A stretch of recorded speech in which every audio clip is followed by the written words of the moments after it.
Now, part one summary, very quickly.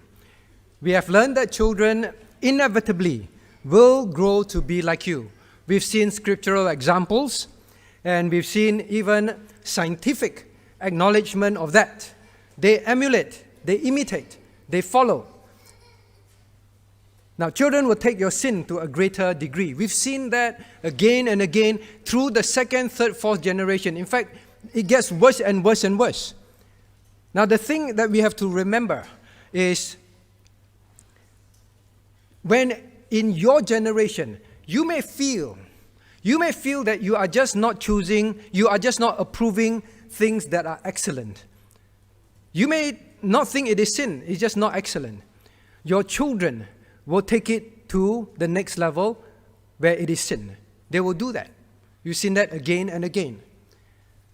Sometimes, even if it is sin, pastors tell congregations, members say, I don't think this is sin, just not very good. Well, even if that's the case, they will take it to the next level. Now, children will then suffer the consequences of sins. They learn from you. The sins that they learn from you. And they will commit new sins on top of the sins that they learn from you in that area, or worse. So they will suffer the consequences. If you say you love your child, you cannot say that if you don't care of this effect that you actually have on them. And the consequences, as we've seen from scriptures, can be very, very severe and painful. How would you like, on your deathbed, you look back and say, I wish I did not set those examples. They sin worse than what I've sinned. How are you going to meet God? Now, here, today's second part, growing to be like me. Now we want to look at actual examples. All right, we just keep saying our actions, our behavior, our attitude affects them. What are some of these areas? We will look at that. And then, what is a good model to follow? All right? So, that is what we'll do, God willing, for the next part. Now, in the meantime, let's turn again to Philippians chapter 4. Philippians chapter 4, verse 9. Philippians chapter 4, verse 9. Philippians chapter 4, verse 9. Reading. Those things which ye have both learned and received and heard and seen in me, do, and the God of peace shall be with you. Don't you wish that for your child? Let us pray.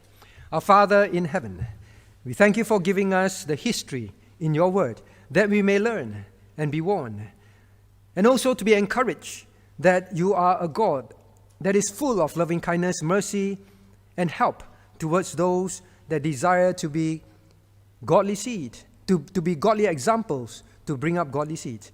Be with us now to continue to teach us. May your Holy Spirit work convictions in our hearts and transform lives for your kingdom's sake. In Jesus' name we pray. Amen. Now, is this true? We have seen that it is true. And it is true not because God loves to visit iniquities of your sin, but God says this to warn us. Your children will learn, and He will definitely have to deal with them. And worse, because they will sin worse. Now, then we ask ourselves. Now, you keep telling your children, right? You submit teens Q&A question about friendships. Now, young ones, you also know that friendships are very important. So you teach your children. Now, you say, memorize this verse. Be not deceived. Evil communications corrupt good manners. Daddy, what does that mean? Mommy, what does that mean? Well, it means don't be foolish. Don't be tricked. Now, evil communications means bad friendships, evil friendships, worldly, carnal friendships. The communications between you and them will corrupt you, will change you. You will become like them. Your good manners means the need for you to be godly. How the manner of life that you have, child, will be changed. So don't be tricked. Be very careful of who you communicate with. Right? You say, who are you texting? Who are you calling? Who are you going out with? You are worried about who they're communicating with. Because communications is two ways. Communication means they are also communicating something to your child. So you say, child, be careful, all right? Who are your friends? Who you spend time with? Who you watch? Who you look up to? Be careful. That's why I want you to tell me who your friends are. And then you also teach your child. Now, Proverbs 24, verse 17, iron sharpeneth iron, so a man sharpeneth the countenance of his friend. So your child asks, Daddy, Mommy, what does that mean? Then you say, if you have, just like iron, you want to sharpen the knife? You see, you sharpen on another piece of iron, 2 pieces of iron, and as you sharpen, both get sharper. They said that's why you choose the company that you spend time with, the friends that you spend time with, the people that you spend time with. Very carefully, you choose the good ones, you will be sharpened. Sharpen means you will sharpen your countenance, means you will actually become more wise, more godly, more spiritual. Well, it will sharpen you, right? Make you more effective for God. So you explain all that to your child. Say, now child, you know what it means. So when you go to school, who must you mix with? Who must you be careful who you spend time with? All right? Now, we are very worried about that. But we seldom ask, what will our children pick up from us? Now we suddenly have to wake up to this fact. Someone asked me, Pastor, don't use the naked example. It's very, very, very, very scary, very gross. Well, I use that to, maybe it may not be a good example, I apologize for that, but it is to wake you up and realize if it is in an area that is so private, you're so conscious, so careful. We are very conscious of these kind of things, but we are rarely conscious about the things that we really need to be conscious of, that we really need to be ashamed of before our children. I'm not saying you should not be ashamed of your nakedness before your children, but I'm saying there are many things that are really very shameful that in our behaviors in front of our children. That is what I'm trying to emphasize, all right? So I'll stop using that. Now, anyway, let's move. Now, God says this, make no friendship with an angry man and a furious man that thou shalt not, with a furious man thou shalt not go. Means don't hang out with them. Lest thou learn his ways and get a snare to thy soul. Now, this is not just about angry men, but God is using an example. The kind of person you mix with, short-tempered, angry, violent, vindictive, vengeful. Now you hang out with these people who are always picking trouble, picking on things with others, with church. You hang out with these people. And I said, don't go with them. Stay far away from them. Lest, in other words, if you do so, you will learn his ways. And then get a snare to your soul. What is it saying? Learning his ways, well, I learn a bit, but I can unlearn. No. God says, whatever you learn, whatever you have gotten, it will be a snare to your soul. You wish you never learned that. Now, God says this is the fact of life. You say, what has it to do with me as a parent? Yeah, I keep telling my child that as well. Let me say furthermore first. God says, a scorner seeketh wisdom and findeth not. But knowledge is easy unto him that understandeth. Go from the presence of a foolish man, when thou perseverest not in him the lips of knowledge.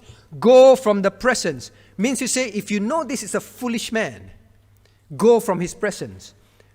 Don't hang around him. Don't be a friend to him. Don't talk with him.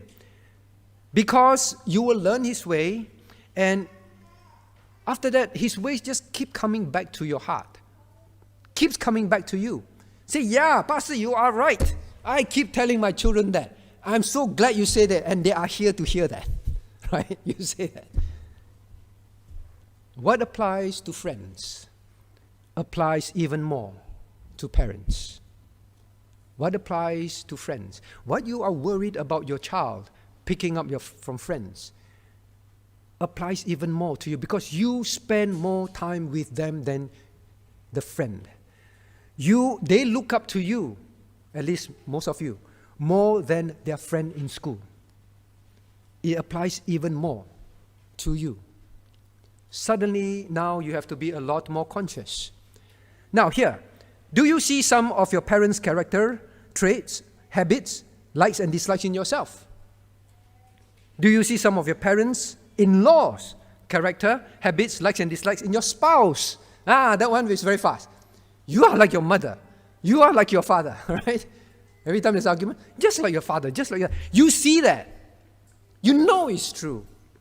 You know that even your spouse, you see it. Your spouse picks up what what his father, mother, or her father and mother is like. Whether it's good habits, bad habits, you see that. Sharon always say, whenever I see you sit, I see your father. I didn't realize that. The way I sit, the way I lean, the way I cross my leg. Yeah, I thought, yeah, that's true. The way I sit, I see the Cheng family sit, the boys, I see Uncle Cheng. Exactly. We pick up. Wait, let me ask, are you all conscious of that? Adrian, are you conscious of that? No, he didn't even know. The point is this. They don't even know. This is not rehearsed, by the way. You don't even know. You don't know. I didn't know as well. Then I think, oh yeah, actually every time my dad sits in his chair, that's how he crosses his leg. That's how he sits. That's how he leans forward. The same. The mannerism. Now, if they pick up mannerism, they pick up hobbies as well. Now, many of my dad's hobbies are my hobbies. Many of my mom's likes and dislikes are mine. I openly know that. It's so clear to me. So children, those of you who keep saying, mommy, you're like that, mommy and daddy, one day you will be like them, right? Now, this is something that happens. The point is this. Now, look at this picture, right? There's this drawing. Actually, someone in church drew this for us. Pretty good. So it's not from internet, right? From internal. Now, vanity. Mother, if you're a very vain person, always just fussing about looks, always just don't dress, always about looks. If you're a vain person, your child, right? You see the child now, very simple, right? But when she looks at herself in the mirror, she sees you. She wants to be you. But if you're Christ-like, the child will look in the mirror and say, one day I want to be like daddy, like mommy. This is what I want to be like. It applies to you even more. If you're worried about your child's friendships outside in the world, that is very good. And your child may come home and say, but daddy, you know my friends, they don't use swear words. They are studious people. They are obedient students in school. So daddy, they are good friends. But you still worry, right? Yeah, but they are not Christians. Oh yeah, but they're Christians, but they're in charismatic churches. They may begin to, I'm worried in my heart, they may begin to brainwash my child, and my child will struggle with some of these things. Remember, God says, lest thou learn his ways and get a snare in your soul. Your worry is still about the snare in their soul. But why are very few of us worried about the snare that we put in their soul? The next time you want to do something that you know is not the best and or it is sinful, or you know now that it's a sin in your life and you're not dealing with it, think of, a rat trap, right? Today it's called violent things, right? Rat trap. God says you're putting a trap in his heart. He's going to snap and catch him there. A net in his heart. Whatever you are not careful and you are not dealing with, God says there is a snare. You are the one who put that snare. Why do you want to do that? You must know that that is what you are really doing. All right? Now, here are some things. Growing to be like me. Some real situation which I hear in all churches that I go to. The real one. All right? So, is that you? The bottom right corner person. All right? The person gave me a female drawing, so I drew a female. All right? She had drawn men and women. So please don't say it's only women. All right? It's just a diagram that I got from the person. Quite good, this person. You draw someone angry, the shoulders go up, right? I never realized, all right? Or upset, shoulders go up. Now, why must we go to church so often? Remember, it's about the attitude. It's not what you teach them. Love God. Put God first. But they can see from, why always? Why church always say go to church? Or, next bubble. I'm sleepy. Why can't I rest instead of going to church? The children overhear that. I'm tired. Why go to church? Better just to watch the video in our own time, right? We can watch the video. Maybe some parents are not here. We say, what's the point? I can watch later on. Your child will say, okay, church is like that. No need to go. When I'm free, when I feel like, then I watch the videos. Now, know that coming is not just about you coming. And please don't come because the church says you should come. Come because you believe it is important to come and learn. Come because you believe that your example is going to be what this child will learn when he grows up. Now, why can't we leave immediately after service and Bible studies? Why stay back and fellowship? That kind of thing. They'll say, actually, church friends, church, not important. Serving church, not important. Being interested in God's church, not important. I'm saved not to be part of the church. I'm saved just to be safe. That's all. As long as my family is safe, that's it. But God says, the fellowship of the saints. God showed the example of the New Testament church. Or so maybe some wife may feel, husband, you're always so busy. Why must you serve so much? If you serve less, we can have more leisure time, right? Why? That kind of complaints. So this is common in many churches. Pastors hear it again and again and again. A new church that starts, after some time, will have the same kind of parents saying the same thing.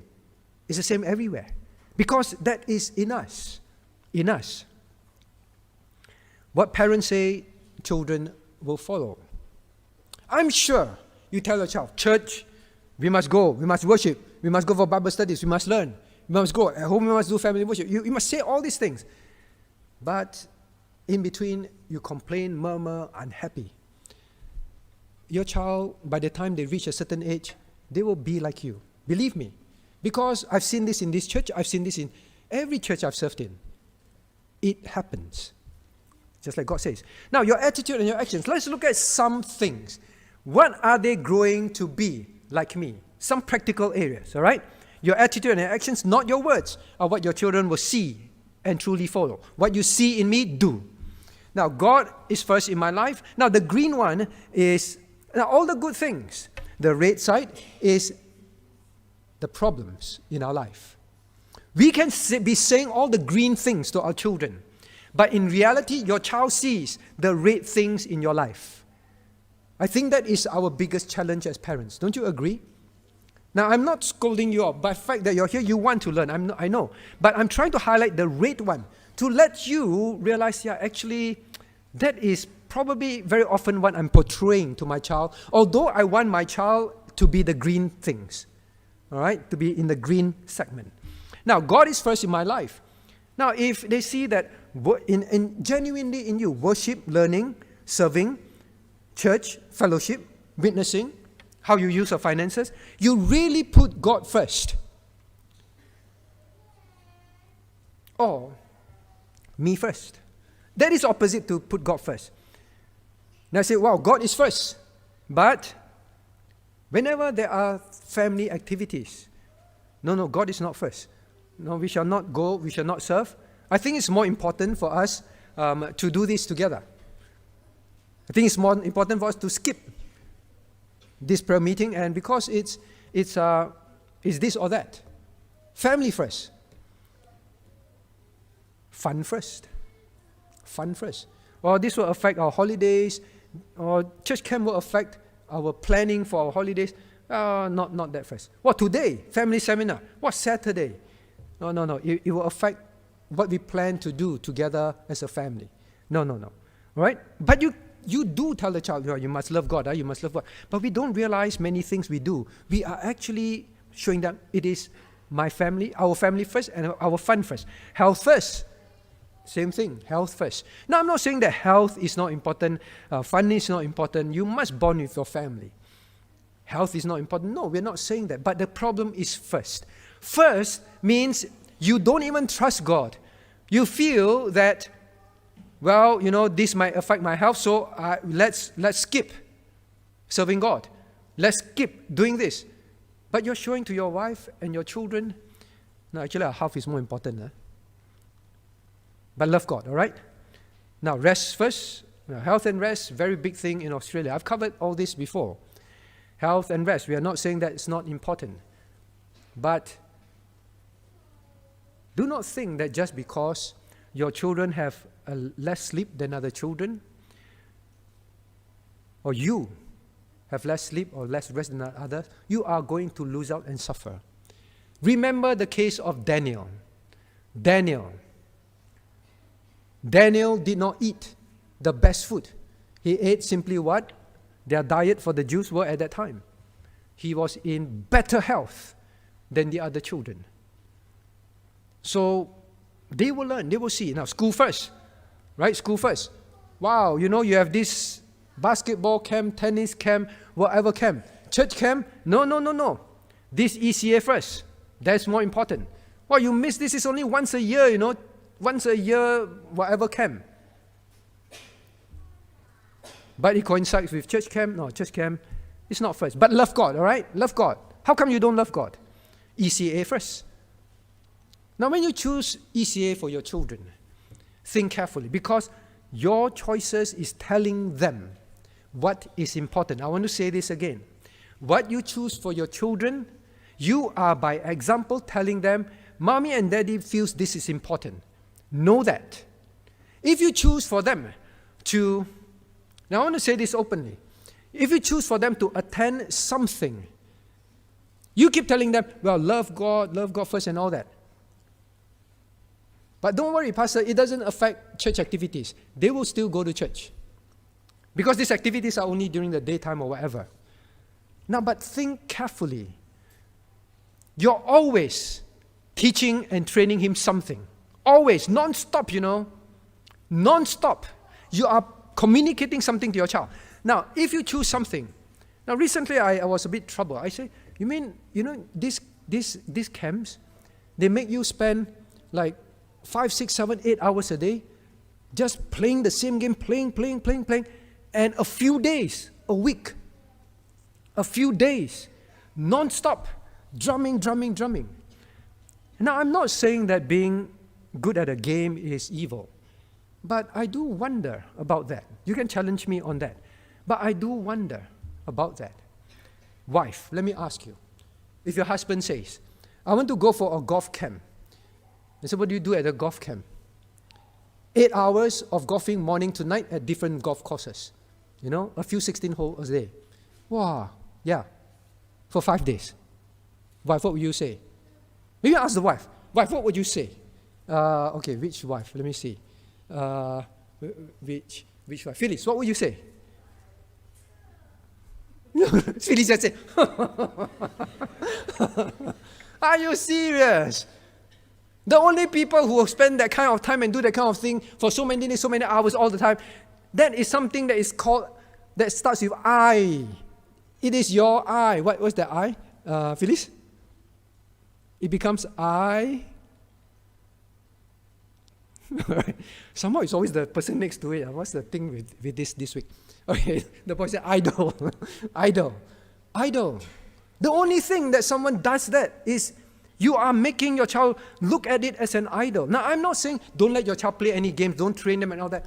But I really question, when you tell your child, spend so much time, so many days, every year, and even if there's church family seminar, don't go for this. HBP, don't go for this. Because I have parents tell me, there's whatever camp, swimming camp, basketball camp, no, cannot go for HBP. Now, I'm not saying you don't send your children for this thing, but what are you telling your child? Child, this is so good, so important. Spend 7, 8 hours a day for many days doing it. I'll be surprised if you say your child, 7 hours a day, for 5 days, read the Bible and pray with me. Why don't have such a thing? How come don't have such a thing? Extreme. So, now my point is this, all right? I want to say again, we are not against abilities of child playing certain games. But if you make a choice, what are you telling your child about that activity to the child? Children are they have a blank brain, maybe not so true, but they are a blank piece of paper, all right? Blank piece of paper. What you write on their brain now becomes in their bosom. To Daddy and Mommy, this is so important that they will make me spend 7, 8 hours a day, a few days a week doing. This must be something really important. When they grow up, what do you think they are going to train their child? Typical. Go for the same camps. I want you to be as good as me in whatever. I spoke to a neighbor recently, went across, they moved in, so went across to try and invite them to church. One kid was playing basketball, playing, and he said, I sent this kid for this camp, that camp, basketball camp. And he said, that was what I was when I was young. I'm a very good basketball player. I want him to be. And I went for all this camp. That is what it is. So we don't have time for church. The child is learning. The child initially may not like basketball, But after some time, you have just introduced the idol into the child. That is what it is. Now also ask, seriously. Now, next one. Your attitude and actions, not your words, right? Remember that. Now, does your witness point them to the reality that there is an only living and true God, and He is worth serving and living for? Or is it a form of godliness? That is my point. The form of godliness means we have fallen into a state of life where we say God is important, put God first, love God, serve God, consecrate ourselves to God. You keep saying, and maybe you even think in your heart you really want that. But by our choices, we begin to ask, looks like it's just a form of godliness. That is not really my purpose in life. Paul says, my manner of life and purpose and faith. My point is examine yourself, right? Examine yourself. Examine the choices. Now, other attitudes, very quickly. Other attitudes that your children see and will follow. Now, again, the green side. We have all these good things. And then on the red, but really, what are we before them? What are we before them? A sincere life of personal faith, they see that. Or a hypocrite. A hypocrite. They see you keep emphasizing, be like this, be like that. But inside your heart, they can see that actually that is not you. You also drag yourself to study God's word. You also hate praying and all that. All right? They see a hypocrite.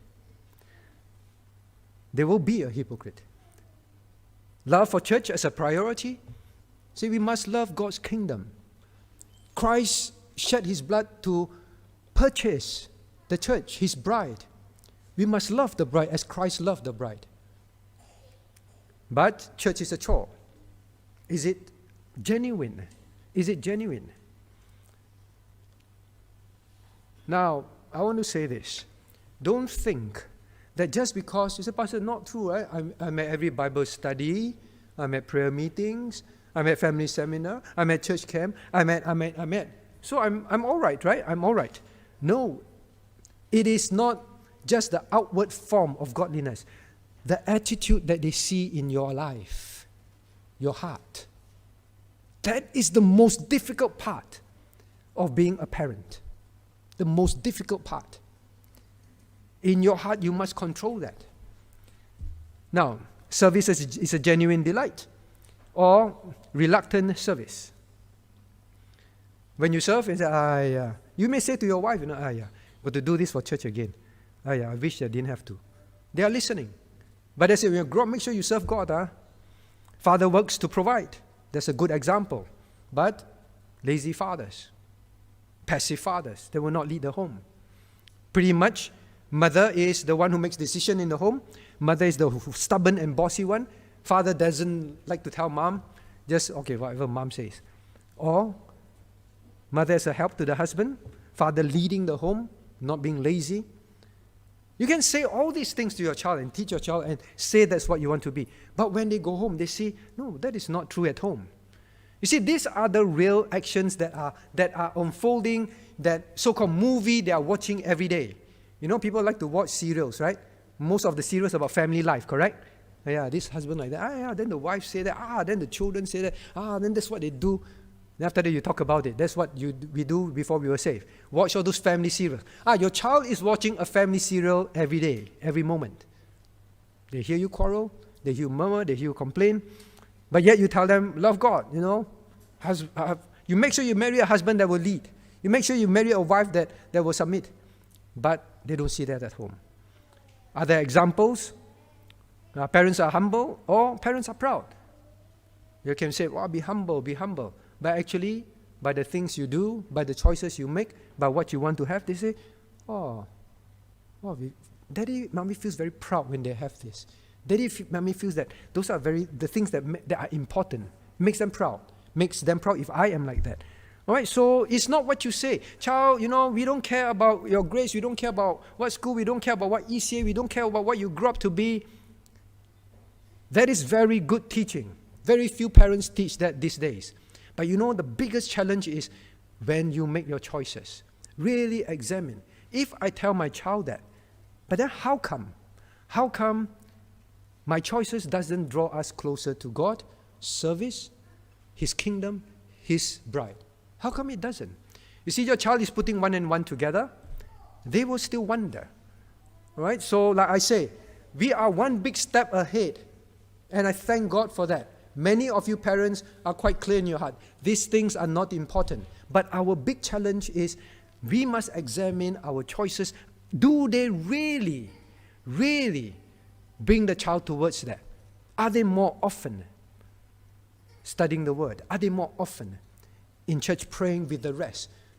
Are they more often serving God? Are they part of God's kingdom's work? Are they? I say all this, but somehow the choices we made did not make my child more, did not make my family more like that. Then looks like it's not adding up. All right? So that's what I'm trying to bring across. Now, children are joy from the Lord. Children are bother to my life. You know, children are very sensitive to this. Very.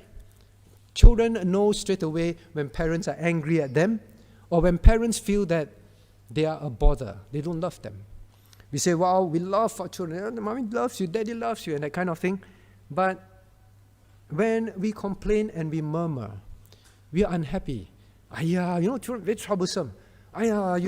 Cannot do this. After we got married, after we have children, our life changed. Your child knows that. Your child hears that. Don't think that they're very young and they don't know. They can sense it. Parents, you agree? Children can sense that. You love another child more, straight away they sense it. Straight away. Somehow they have the antenna, right, built in them. They know. So parents, if you say, well, we get married when they have children, love them, bring them up for the Lord, don't keep feeling that children are a bother. That is the now generation. The current generation is like that. Like I mentioned to the youth. Now openly, women will say that. And they get interviewed on news. And the news article becomes a very prominent and promoted article where the woman can openly say, children are a hindrance to my career. Children are cramps my lifestyle. Children holds me back from what I can be in life. Openly. And they are promoted because they want women to come out. Mothers, rather. They want mothers to come out and work. So they promote these articles to say that, you don't have to feel like that. And this woman, they will even say, initially I feel very bad saying these things. But after some time, I feel I need to be honest about it. It's a very sad age. All right? So we don't, as parents, exhibit that because this is what they see. When they grow up, they say, well, I want to get married, but I don't want to have children. If I want to have children, I don't intend to bring up godly seed. They cram my style. Now, next one. Patience or prayerfulness and trust in God, or anxiety and stress. Your children watch you. If you're always panicky, stressful, breaking down, instead of when you're facing life challenges, you pray, you trust God and say, let's trust God. Don't worry. God will take care of it. If God doesn't want us to have it, it is not ours. All right? Let's pray. Let's wait for God to supply. Or is it panic, cut corners, lie, like Rachel, Rebecca, lie, cheat, to get the blessing? They see, they watch. You see, telling them at family worship to love God, to trust God, to have faith in God, to pray is one thing. But whenever they see that you don't pray outside family worship, you don't pray, you don't have your personal prayer time. It is these actions, that is my point. It is not the obvious thing. I'm very convinced that the obvious things, as most of you here are telling your children. But it is those things in reality in your life that is the most important training that you can and that you need to give to them. Not the words. Paul is very clear. Not my words, not my doctrines, but I'll show you by my life and therefore follow. Now, next one. Thankfulness and praise, of course. Complaining and murmuring. Always complaining and murmuring. Edification. Or is it cynical, critical of other Christians, of church, of everything? Of other people, of your spouse. Godliness. Or is it worldliness? Or a poor marriage? Or a poor marriage? No matter what amount of family worship you do with your child, which you should. No matter not amount of bringing to church to study God's word, teaching God's word at home to your child, no matter the amount of all this in their life, if your marriage is a bad marriage, that is the loudest voice of training to your child. I have Christians who grew up, who grew up in family of elders, and say this: I will never get married. I say, why? I look at my parents' marriage. Why get married? And these are elders in the church. How can it be? You see, to them, you are teaching them that. If you are a quarrelsome couple, if you're a couple that is not united in heart for the Lord, if you're always disagreeing in terms of, and the wife is unsubmissive, the husband doesn't want to leave, and if you are always picking on all sorts of things, just critical, all that kind of, just an unhappy marriage, which are very common in Christianity today. You tell them, when you grow up, God wants you to get married and have children and, bring up godly seed. They will say, no way, no way. All right, so they see. Now, does your witness manifest God's truth to your children? I ask again, or is it a form of godliness? I think form of godliness is our biggest challenge. Your choices, your spirit, your attitude, your pattern of life are likely to become your children's choices when they grow up, and the choices that you make for yourself and your family will be the choices they make for their family and for themselves. Very typical, seriously. Choices means what you put first. Attitude, what spirit you have. Moaning, groaning, instead of excitement, joy, zeal for the Lord. Words and actions, pattern, they don't line up. The pattern. Paul says pattern. But thou hast known fully my doctrine, manner of life, purpose and faith. Purpose is the spirit. Purpose and faith is his spirit. Right? And his manner of life, his pattern.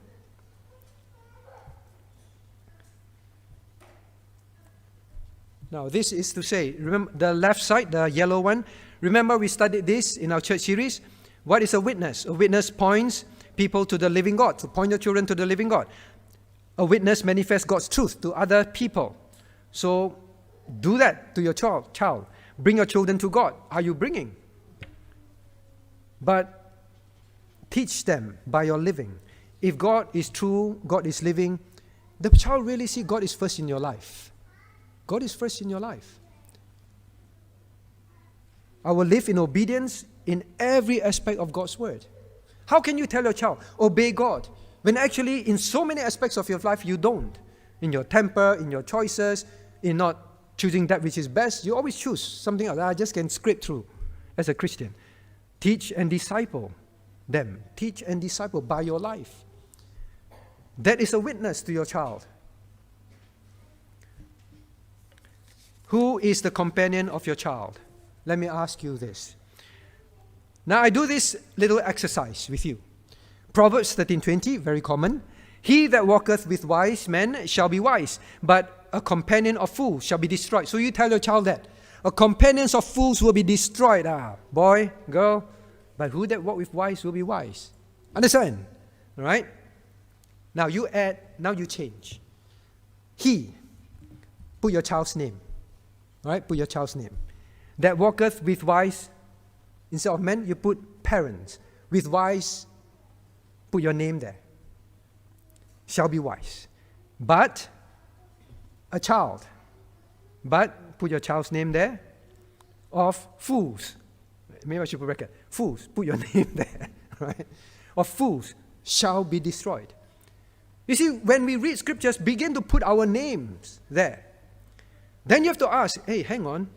I spend the most time with my child. Walk. This is not he that listeneth to the wise, but walks with. Means following your pattern, side by side with you, watching what you do, doing what you do, walking with you. With wise parents. But a child of fools. Now, what is a fool here? What is a fool? The Bible gives many definitions of fool. I just pulled up some. Say, I don't want to be a fool. I don't want my child to be walking with me if I'm a fool. I want to be wise. Now, the Bible says fool. The fool, in the mouth of the foolish, is a rod of pride. Pride. Pride. Examine your life. Is being someone in this world, being something in this world, being something in church, is it so important to you? Pride. Pride is a foolish behavior. What are the things that you have in life? You know, pride is one of the biggest problems, I think, in life. It spawns all other sins. It spawns worldliness in the family. It spawns putting the world first before God, all because of pride. Now, next one, the way of the fool is right in his own eyes. But he that hearkeneth, well, actually this is both wise and foolish, all right? So go back. But the lips of the wise shall preserve them. The lips of the wise shall preserve them. So I say and I do what I say. That's why I'm preserved. Now, the way of the fool is right in his own eyes. But he that hearkeneth unto counsel is wise. What is a fool? Right in my own eyes. No. Yeah, I know God's word say that. But I don't think that is what it means. Must mean something else. Because I don't agree with it. So why don't you agree with it? Because I don't think it's right. Why do you think it's right? Can't tell you, but I don't think that is what it means. Because we want something in our life. That's what we say. It's right in his own eyes.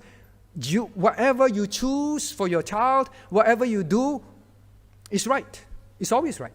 You know, sometimes we can be so proud that it's like that. But the wise listens to counsel. This is what God's word says. I don't quite agree. I don't quite understand. I want to study more. Well, if it comes to that understanding, yes, I want to obey. What is another fool? The wisdom of prudent is to understand his way. But the folly of fools is deceit. Understand his way, and that is what I'm trying to emphasize this today. Do you want to be a wise parent or a foolish parent? A wise parent understands his way. Lord, am I living a form of godliness? Lord, I desire all these green things. But looks like, Lord, the things that I really choose and do in my family seems to be not achieving that. It is really, I'm really in the red. I want to understand, Lord. But the fool is deceit. No, we are good enough. No problem. No need to go for today's family sermon. No need to go for all these things. We are wise enough. We know how to bring up our children. We don't need God. We don't need the church to teach us. The reality is just I don't want to obey. I don't want to hear something that in the end I have to obey. So they deceive themselves. Now, fools will mock at sin. Mock at sin, yes. Oh, this is not sin. This is not sin. You mock at sin. I'm sin. No, you're not sin. It's okay, you can be in my life. But among the righteous, there is favor. Now, he that is soon angry, anger also, another issue. I'm just pulling out some things. Now, we examine our own lives in the light of that. Now, I summarized just this part first. You are the greatest influence in your child's day as your child's daily companion. The companion of fools or the companion of wise. You have to ask yourself that. Examine our own lives. Your attitude and actions, I say that again and again, not just words. Attitude. Now, one of the things that I wonder is this. If you come to church, and you may be here, but your attitude is just wait for the Bible study, for the worship to be over. Oh, let's hurry up, back up, let's go. Hey, lunch already. Hey, what do you want to eat? What should we eat? After that, what should we do? Yes, did you go to church? Yes. Did you make them go to church? Yes. But your attitude after that, they see that. When you sit in church, you just lean back and yawn and then don't sing. Yes, you're in church, but attitude and actions. Now, but it goes further. It goes further. There are things that you do, right? Parents, grandparents, that you choose to do. Now, if for the sake of money, like like what we read in the Old Testament. For the sake of money, you are willing to compromise. You're willing to compromise. Means, for the sake of money, you're okay to live apart as husband and wives. Because this is very common in Christianity. You are willing to live apart for the sake of something. This is wrong because the Bible says the wife that you dwell with, husband and wife, you're one flesh, you're supposed to live together. But never mind, if you live apart, we get this financial benefit from the government. Why not? Whether you lie, whether whatever, but for the sake of a benefit, you live apart. Your child is going to learn. Or maybe you say, well, never mind. We want our child to have the best job. She can get a job or he can get a job in somewhere else. You go with the child. Can make a lot of money there. You go. Never mind, I live here, it's okay. I got to work here. Your child, they are going to learn. For the sake of money and career, never mind. Husband and wife can live apart. Now, I even hear of parents that say this. Why you want to marry that person? Look at the other Christian. Both are Christians. Both are in church. But this one is a doctor, That one is what? Just a technician in a factory. Why do you not marry him? Marry this one. You yourself have such high qualification. Did the parent ask the child to marry an unbeliever? No. But the attitude, the value that the child, that now puts on the child, then the child gets confused. This is a fully grown child. Yeah, daddy and mommy say that. Must be some truth. Come on. You should wake up and say, no, daddy and mommy, that we should not choose based on that. On godliness, spirituality, service, commitment, consecration. Nothing to do with the job. But the child got confused because the child looks up to the parents. This is a fully grown child, age to get married. Looks like not that age to get married. Actually say, let me think, maybe daddy and mommy is right. These kind of things. You must not underestimate your influence on your child, your attitude on your child. We have Christians who openly say, I don't want to marry this boy. He is carnal, he's worldly. Yeah, I know he's a Christian. But that mom, he's not godly. Yeah, I know he goes to church, he comes for Bible study, he even serve and do things, but he is not godly. He's not spiritually minded. But, hey, family is rich, Our family have very close ties, From young, we want you all to get married to each other. And we're all the rich family, The rest of the church, they're not as rich as us. Rich family marry rich family. I've known of cases like that. The girl initially struggled, then after that, succumb. In my mind, was a good girl. Today, in charismatic church, colorful hair, doesn't totally different person. Totally different person. So parents, your influence on them, your value system is going to influence them. Understand that it's not what you teach them. Did these families bring their children to church? Yes. Did this family come for prayer meeting? Yes. Did this family come for Bible study? Yes. Everything, yes. But what is really inside? Form of godliness. Now, I think I've said enough. That is the most dangerous thing for us in our church. Okay, quickly. Next 15 minutes or so. Then we finish. Now, some questions that parents may have. I try to anticipate some questions that you may have in your mind. Now, my child picks up my spouse's habit. Because I have many parents who tell me that. My child is like my husband, or like my wife. Yeah, I'm very glad you say all these things, Pastor. Just like my wife, just like my husband. But very often, when I really look at the child is just exactly like the person that is saying, this person is like my husband or my wife. The same character, the same trait. Just that the person can't see. Anyone outside would make the same comment. Oh, this person follows the mother. When the mother is complaining that the child is spoiled by the father. So parents, what I'm saying is this. Examine very carefully our own lives. Sit down and talk with each other. The fool hears counsel. The wise hear counsel. The fool despise counsel.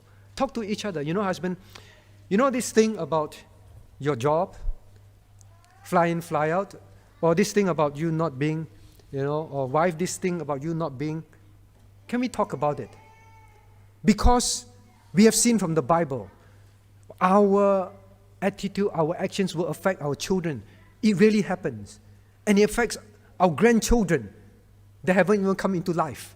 And now grandchildren, husband, wife, hey, let's be serious. Let's talk about this. Some they blame the genes. Right? Don't sit down. I need to talk about, the child has adopted your genes. Just honestly, what are the problems? Now, don't be quick to blame or look at others. If your child learns from your spouse, your child also learns from you. That's the point. Right? What is your child picking up from you? Can you now control what you can control? I know some things are outside your control, but focus on those. Now, don't say that everything is fine. God says if you say we have not seen, we make him a liar. There are definitely room to improve. Now, I know some of you may feel, no, I'm not perfect. No parent is perfect. Well, the way you preach, like we must be perfect. No, that's not what we say. We cannot be perfect until we get to heaven. Now, but you cannot just feel, well, I can't be perfect, and therefore I will just live as I wish. Why does God say, be thou an example to believers in word, in conversation, in charity, in spirit, in faith, in purity? Why does God say, be an example? When you feel, I can't be perfect, so I just give up. The fact that God said, be an example means you can. You can change. God can help you. God said, I will give loving kindness and mercy to thousands and thousands. God is unfair when he says that parents' iniquity will be visited on their children. No, God is not unfair. God, when he says that, he is warning you. He's being very fair. He's giving you generations ahead of warning. How can God be unfair? 4 generations ahead of warning that they will sin like you, and then I will punish them. No, how I live doesn't matter. This one is quite popular. How I live doesn't matter. God will judge the child if the child chooses wrongly, not for my sin. How I live doesn't matter. Right? Because God says, the soul that sinneth, it shall die. The son shall not bear the iniquity of father. So he said, I choose to be such a father and so on. I choose to make my career, my job first and foremost. Well, that is my choice. Well, if my child chooses to do that, it's his problem. But we teach him not to. It's just my choice. No, it's not true. The simple fact is this. God says your child learns from you. You cannot say, how I live doesn't matter. The God that you believe in, unless you don't believe in God, He is telling you it matters. He will learn from you and your grandchildren as well. Now, this is in our heart. I've lived this way for years, so many years. Nothing has happened. Or I can repent later. I can repent later. Now, don't be foolish. God says to the rich man, who say, I'm rich, I'm increased with good, I have need for nothing. But God says, you're miserable, you're wretched, you're poor, you're blind. Don't think just because you've given your children the best in life, best education, best toys, best house, best car, best holidays, best whatever, well, it's good. But God says, you don't know, you are wretched, miserable, poor, blind, and naked. That is what it is. Well, God used the example naked, right? That is what you are. Destitute. Now, is it true? I lived this way for many years, nothing has happened. Maybe things have already happened and your child has already changed. But because you are so carnal and so worldly, you cannot see that anymore. But many families can see that. It's very sad in many churches. Churches that I've been to, I've seen this family, godly children who love the Bible, who love to pray. I've seen that. Few trips later when I go back, I cannot recognize them. I cannot.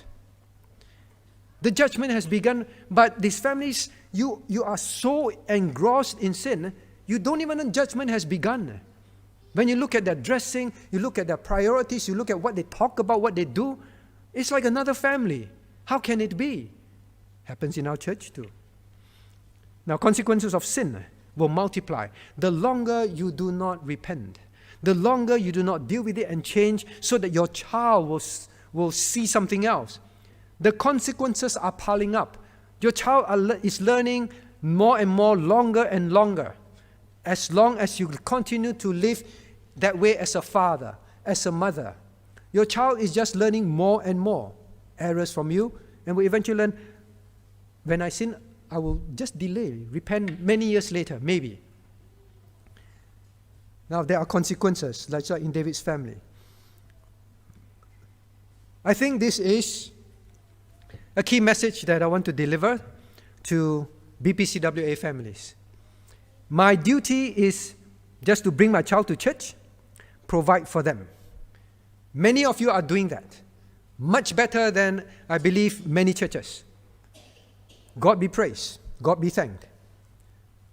But look at the bullet points. It is not just about physical provisions. Because many of us feel, I bring to church, right? I do family worship, right? How their life finally turns out is not my fault. But really, is it? What has your real attitude been? Now, if your attitude and your thinking is just, they are coming to church, they like children in church, they and all that, that is very good. Please keep that up. Don't misunderstand me. But God says, take heed to your spirit. Take heed to your spirit. I underline that. God is looking for godly seed, but then they say, God is looking for godly seed, therefore take heed to your spirit. Your spirit must not be one of, I just do all these outward things with them and it is achieved. No. Is there a genuineness in you and in them? Now, there is a verse, somehow it didn't get in here. Now, here, God says, life is more than meat and body more than raiment. Life is more than meat, body more than raiment. Parenting is more than ensuring a physically healthy child, taking care of them physically, developing them in some areas. These are important, but it is not the key aim of parenting. It better be there. But spiritual development every day is more important for us to focus on that. Your child have a little bit less sleep. Your child have a little lower grade. Your child have a little less friends. Your child have a little less fun or whatever. Don't panic like it's the end of the world. Think, what have I developed in this child spiritually every day? That is what parenting is about. That is what matters. That is what you are going to make a chip of you, and the child to be a chip of you, a good chip. So parents, I say this again, this is a key message I want to deliver. The key about growing to be like me is the aim of parenting. Not just making sure they have physical provisions. Not just even that they are coming to church. But are they godly seed deeply in their heart? Because you, in your spirit, attitude, manner of life, have truly trained them. And that is what they see, and that is what they are becoming more and more like you. If your child is becoming less and less desirous on spiritual things, you must panic. Not when it has less sleep, less development in whatever ECA. Many parents panic on those things. But few panic, is it growing? Is it growing?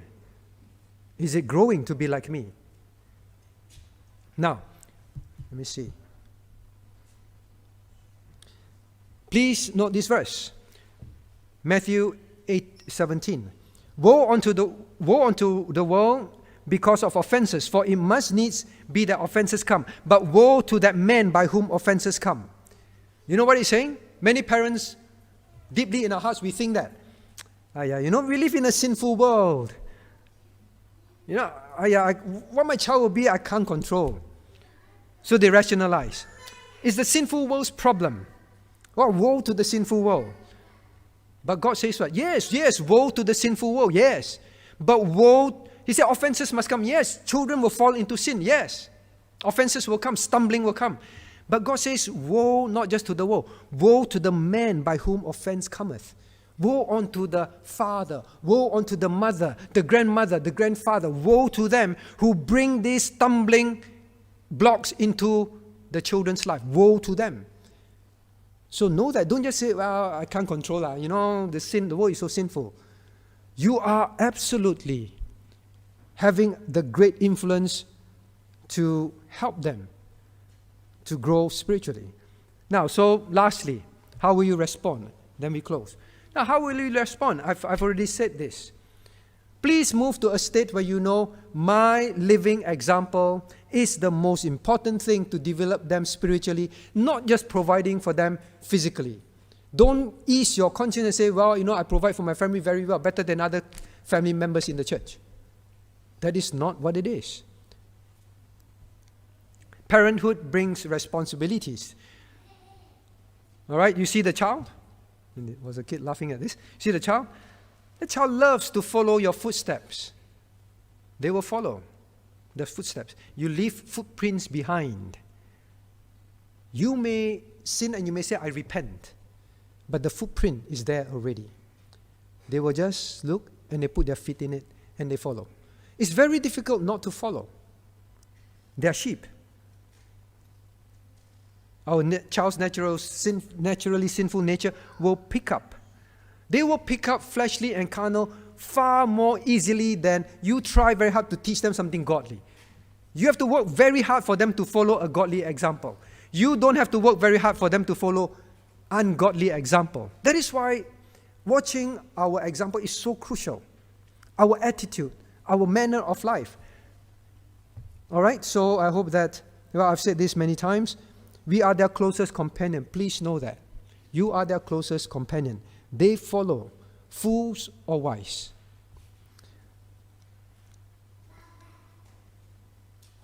Now, this is how we should live. Now, Paul says, now if meat cause my brother to offend, means even if a non-sinful thing, but it is not the best. If it cause my brother to offend, means stumble. It may lead him to sin. Please know this. Paul is saying, even if something that is not sinful, but somehow because of the nature of the brother or the understanding of the brother, and I do it, it will lead him to sin. Then I will eat flesh no more. This is to a Christian. Parents, how much more to your own child? How much more to your own child? Well, this is not really sin, right? Husband, wife, it's okay. But no, if it has a potential to lead the child to sin, to choose something worse than me, I will not do it. Are you willing to be such a parent? God says, be such a person to your brother in church. How can a parent not be willing to do that? But the warning is this. Whoso shall offend one of these little ones which believe in me, it were better for him to take that a millstone will hang around his neck and he will drown in depth of the sea. The body don't even float up. Let the body not even float up. That is how serious. God said, don't offend.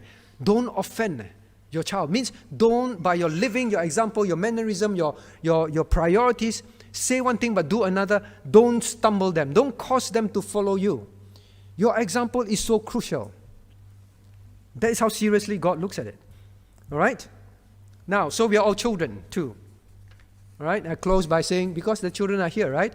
Grace here, Enoch and so on, right? Anna and so on.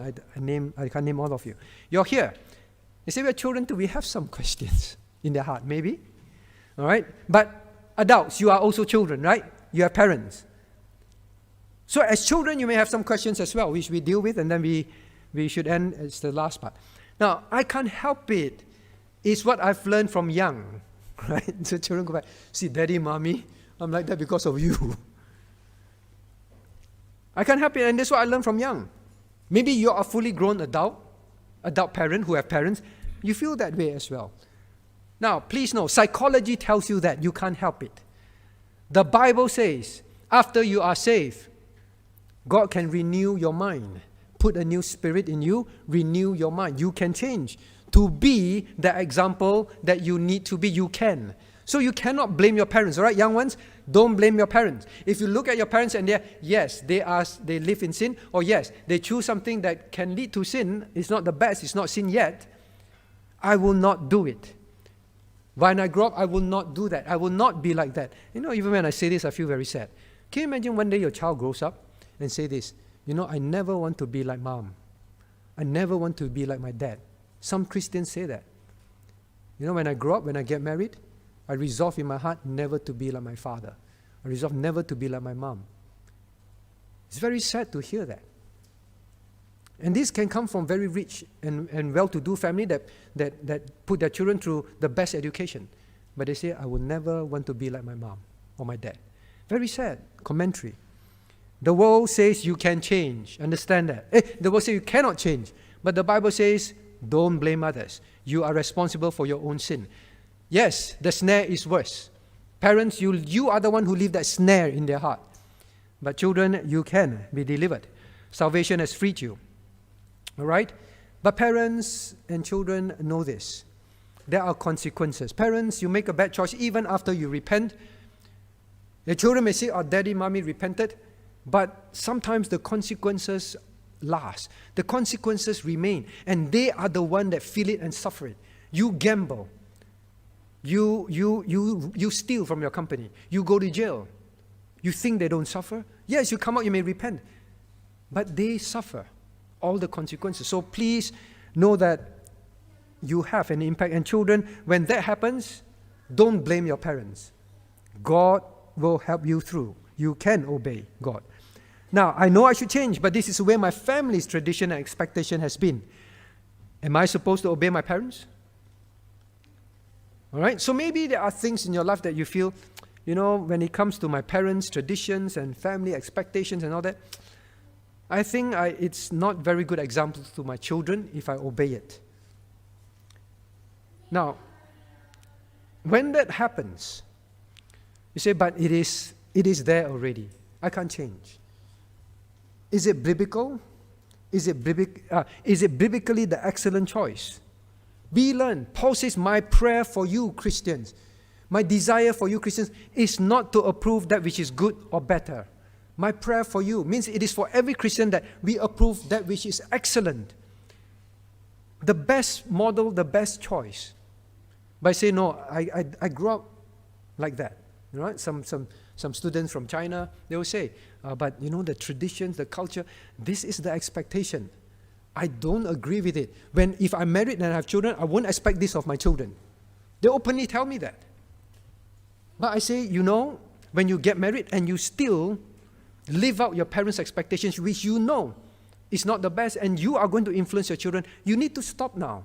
Because if you don't, you have set a footstep that your children will follow. That is the problem. Traditions, culture. So don't blame traditions, culture again and again and again also. Now, since when obeying the Lord is easy, right? But think of what you are telling your children. Now, grandparents are here. Grandparents are here, right? In-laws are here. Do not be the one that make it difficult for your children to want to choose and approve the best in their own family. Do not be the one that put that snare in their heart, because that will transfer to your grandchildren. It will happen. Support them, help them. All right? Will you change? Will you change? Is your child important enough for you to examine your life and really change? Is the church important? God's work. Actually, it's more about God's work. If there's one thing that I need you to tie up at the end is this. Godly seed is for God's kingdom. You look at your child and why you want to be a good example, because this child needs to be a good witness in BPCWA if it remains here. We need that next generation for God. I love God and His kingdom so much. I want to make this child count for God. That is why you want godly seed. Or is it, well, to have a good, well-brought-up child? It should not be that. Is it just your family's well-being and happiness? A good child means no problem. Not for that. It is for others in church to think well of you. Not for that. Is it so that your children will think well of you as an example? Not for that. It is so that there will be unfeigned faith in the child. This will be a Timothy that has unfeigned faith in him that was found in you. And then look at Timothy's effect on the New Testament church. I want my child to be one that will make a difference for God in this world. That is why I want to be an example to him. Where do I go from here? Change. Examine yourself. really dig deep. Lord, I say this, I teach this to my child, but we have not grown closer in many areas to you. Maybe I've been a hypocrite. Maybe, Lord, I've been living openly against your word. It's time for me to wake up. Time to change. I want to bring up, where do I go from here? God, I want to bring godly seed up for your kingdom. For your kingdom. For your kingdom. Now, in closing, I come back to this slide. Growing to be like me is about growing in your parenthood. You can go home and put these things aside and forget it. Or you can relook at the slides that we will load up. It is about growing in your witness to make disciples. Make your child a witness for God. Let us pray. What do we have here? Top 5 reasons why church dropouts, what church dropouts say, why they stop attending church. Now, please remember 66% of, well, I take the American view, they're the most readily available results. They stop attending church at least a year after turning 18. So from